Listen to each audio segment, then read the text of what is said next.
In this lesson, we'll learn how to use duplication and rotation to create a perfectly symmetrical dial that looks like it is a round measuring device.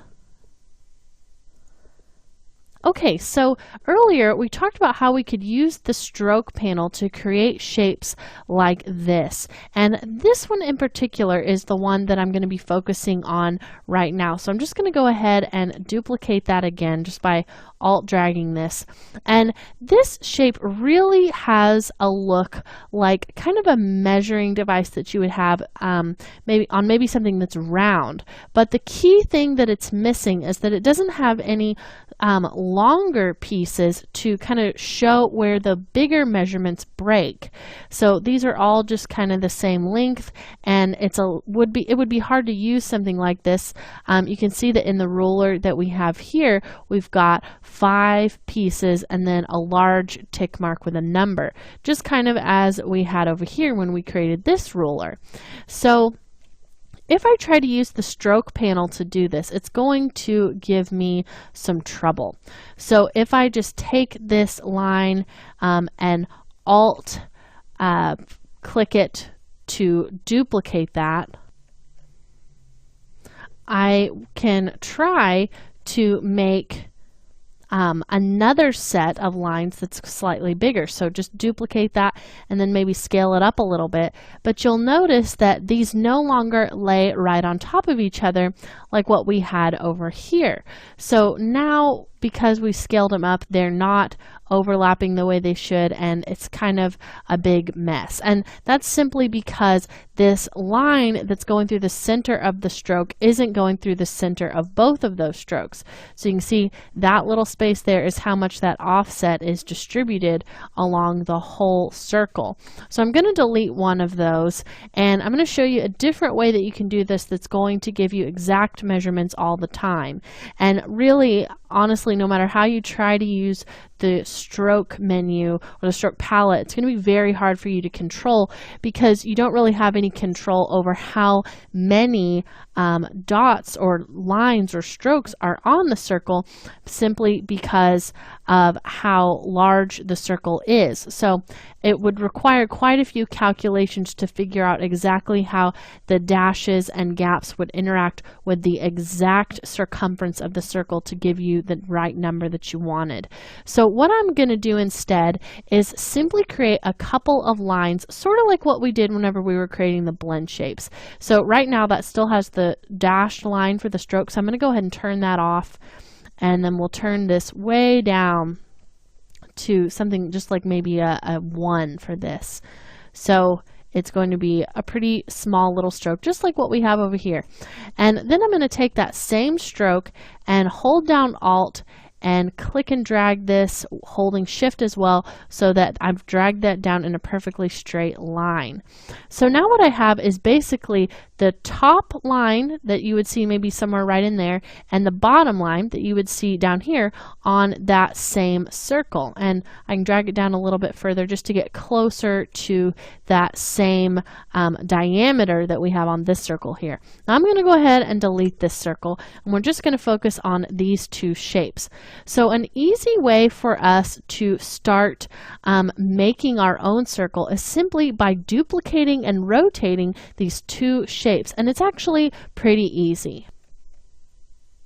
So I need to start out by selecting both of my lines and duplicating them. Now, so far I've been showing you the Alt arrow up or Alt drag way of duplicating, but you can also just hit Control C to copy them and then hit Control Shift V to paste them in place. So that's a way you can do it just with keys, and you don't have to worry so much about the arrow movement or the Alt. So that's really up to you if you want to use that option also. So now I have a duplicate right on top of my old duplicate, and I'm just going to come up here to the corner and start to rotate that second pair horizontally. So I'm going to hold Shift so it'll snap into place, and now I have that same set of tick marks exactly with the same diameter between them, and now I can select them again, and again I'm just going to hit Control C, Control Shift V to copy and paste in place, and then I'll rotate these and hold Shift again. So now you can see we have a pretty well-defined circle. And this is where it can start to get a little bit confusing. So I'm going to go ahead and select all of these, hit Control C, Control Shift V, and now if I try to hold Shift, they're going to snap right on top of each other. So at this point, you can either start to just kind of eyeball it, or you can do it mathematically and exactly, which is what I prefer in this case. So if we are just rotating this a turn holding the Shift key, it's going to be rotating it 90 degrees. So it's rotating from here to here. That's 90 degrees. Now if we want to rotate from here to here, that's going to be 45 degrees. So in our situation, that's what we want to do that second time around. But now we want to get in between these two pieces. So we only want to rotate from here to here. So that's going to be half of that 45-degree mark. So we probably need to start doing a little bit of math. So I'm going to bring over the calculator and I'm just going to type in 45 and then we will divide that by 2. And that equals 22.5 degrees. So now what I'm going to do is come over here and click my rotation tool, and I'm going to double click that to bring up the rotate option box here. And now I'm just going to type in that value that we just got. So 22.5 is the rotation that we need. So I'll go ahead and say OK. And you see that that perfectly rotated those right in between our two existing marks. So now we can go ahead, select all of these again, hit Control C, Control Shift V to duplicate. And let's go ahead and grab our calculator again. And now we want to just continue dividing this 22.5 number each time by 2. So I'll go ahead and divide this again by 2 equals 11.25. So now we want to come over here, grab our rotation tool, just double click that. And that was, let me just pull up the calculator so you can see that, 11.25. So we're going to type that in right there. Go ahead and say OK. And again, that's been rotated perfectly. So you can kind of see the pattern here of where I'm going. I'm selecting everything, hitting Control C, Control Shift V, and then grabbing that calculator, dividing by 2, and you can do this as many times as you want until you're happy with how many ticks you have. Now I want to have quite a few in here. I want this to feel very dense, so I'm going to continue to rotate those. Now that was 5.265, I believe. We can always pull the calculator back up. 625, so 5.625, and it's going to try to round things, but if you type it in the right way the first time, it'll go ahead and do that for you. You can see really quickly that rounded it to 0.63. Now I'm going to go ahead and select everything again. We'll hit Control C, Control Shift V, and this might be our last one. Maybe do one more after that. Let's divide this number again by 2, and you'll notice that I'm dividing by the actual number and not by the rotation number that it rounds to. So that's going to give me better results each time. So I'll go ahead and drag that over there so I can see it, and then we'll go ahead, double click our rotation tool, and that's going to, that said 2.8125, and it's definitely going to round that for me. And you can see again, I got another set of marks. So if you want to have it even closer together, you could do it one more time, but I'm pretty happy with the way that this looks. So now I can really easily create a similar look to what we had earlier. So I'm going to go ahead and grab my pen tool and just again create a small line, then duplicate that. And then I'll go ahead and we'll just kind of do the same thing we did a moment ago, just by duplicating and rotating. So I'll hit Control C, Control Shift V, rotate, select all, Control C, Control Shift V, rotate, and then we'll do one more rotation with all of these. So Control C, Control V to duplicate, then double click your rotation tool, and that first degree that's the half of 45 is 22.5. So go ahead and say OK. And Then I'll just grab that selection tool, and you want to make sure that you group these together before we do the next part. So go ahead and select this group, hit Control G to group, and then that one as well, hit Control G to group, and then we'll select both of those together and use our Align panel to line them up.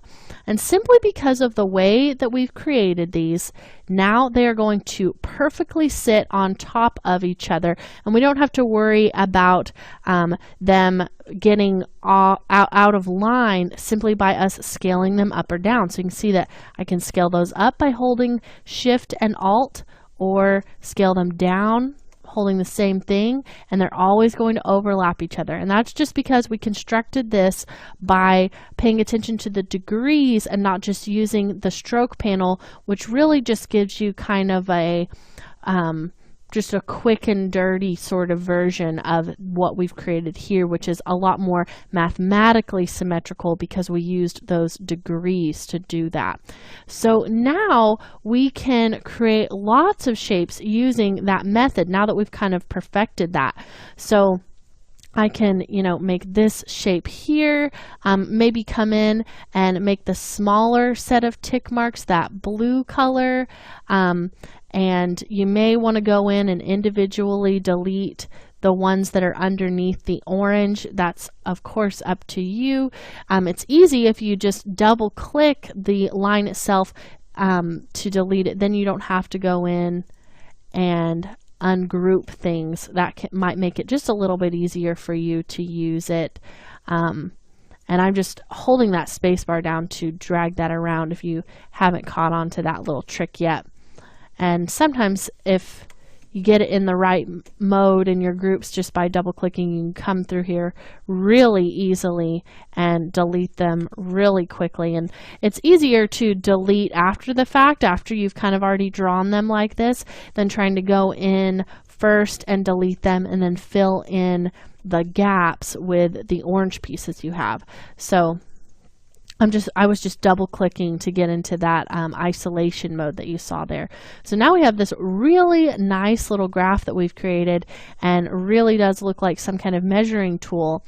And I can do the same thing maybe with other shapes as well. So maybe I want to come in here, I could grab my star tool and start to draw something like this. If I just hit the arrow down key, it's going to give me a triangle. So maybe I want to use a triangle that has that orange color as its fill. Maybe make this a little bit smaller here, just something kind of like this. Then come in here and alt drag that straight down. Then we can turn it upside down so it's symmetrical to itself. And then just do the same method. So select both of them, hit Control C, Control Shift V, rotate that, and then do it again. So hit Control C, Control Shift V, rotate that, and now we have this really interesting shape that took almost no effort for us to create. And maybe this time we want to select the whole thing, hit Control C, Control Shift V, and maybe with the duplicate we want to scale it up a little bit, and maybe we'll do our rotation on this one so that there's a slightly larger set there on the outside. So once you start kind of playing around with the way that you can use those measurements to create shapes like this, you're really going to start to get some interesting, really beautiful symmetrical variations just by kind of playing around with scaling things up differently and changing that. But once you kind of get the method down for the duplication rotation, you can start to make things really, really quickly. So in this lesson, we learned that though it's a little more time consuming, using the duplication and rotation method will produce a perfectly symmetrical and realistic looking circular measurement.